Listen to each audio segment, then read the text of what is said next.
Okay, so let's go and look at fenders. We'll do a fenders masterclass. So let me turn you around and we'll look at this Bavaria 37 HT here. So as you can see, she's parked alongside, seems safe and secure. She's got a bow and a stern line and 2 springs, which is great.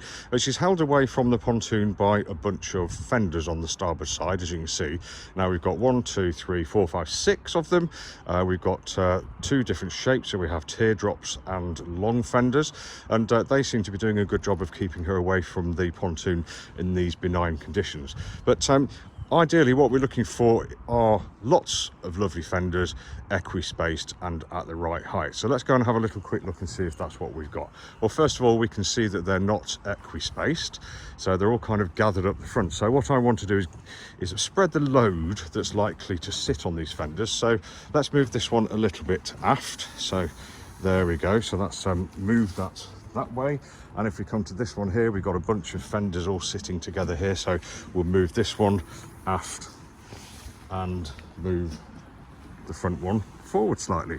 So if you stand back and have a look, you can see that we're now equi-spaced all the way along the boat. So when she's pushed against the pontoon, all of the fenders will take a roughly equal load and spread it out along the pontoon and the hull of the boat as well. Now we're also looking for the right height of fender. So what we want really is a fender to be about halfway up and halfway down the pontoon, or whatever it is you want to fend your boat off. So this one's sitting very nicely here. This teardrop fender here as well, as you can see, about halfway up. So when the boat comes in, she's going to be pressing all of her weight onto that fender, and the fender's going to transfer the load to the pontoon. This one here I would assess is probably a little bit low. As you can see, it's in danger of being pushed underneath the pontoon slightly. So what I would do is just raise that up to about that height, and there you can see it fills the gap nicely, and the boat will squish against that very nicely indeed. The rest of the fenders look well spaced and at the right height, so that's really nice. Now, attaching the fenders to the boat, obviously you need a piece of line. These have been pre-spliced, etc. You can make them yourself. You can use a bowline here. You can make them yourself and to the whatever length you want, but these are pre-made, I think, and these are secured in place with a clove hitch, which is a good knot for securing fenders. You could perhaps put a couple of half hitches on there just to give it more security, or you could use a round turn and 2 half hitches to secure your fenders on there as well, if you like. Now, little tip from Tim: over time, if I just push the boat out slightly, over days, over weeks and over months, when you're not there, your fenders will be doing this, especially in high winds. They'll be rolling against your boat just like that. There we go. And that produces a little bit of friction, and that eventually will start to wear away your gel coat in the area where it's touching. And in some cases it can wear right through. We do see that quite often. So that's because this is rolling over the same bit of hull all the time.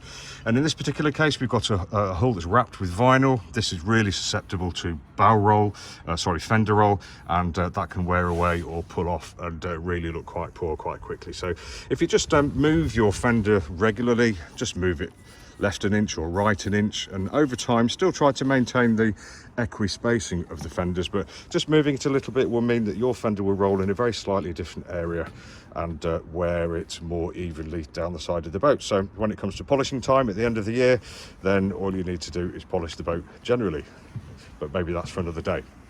So that's the starboard side, and so that's all looking good. If you just come around to the port side, have a nosy.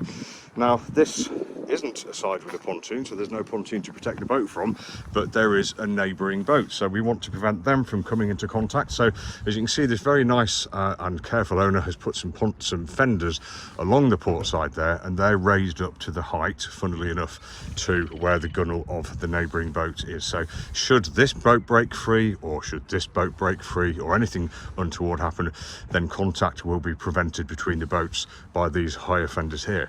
But also, which is really great news, the owner of this boat has put some fenders down here too, so that he's also protecting both him and his neighbouring boats. So that's Tim from Boatcare Sussex, just with a very quick fender masterclass to give you some ideas of what we're looking to achieve with fenders.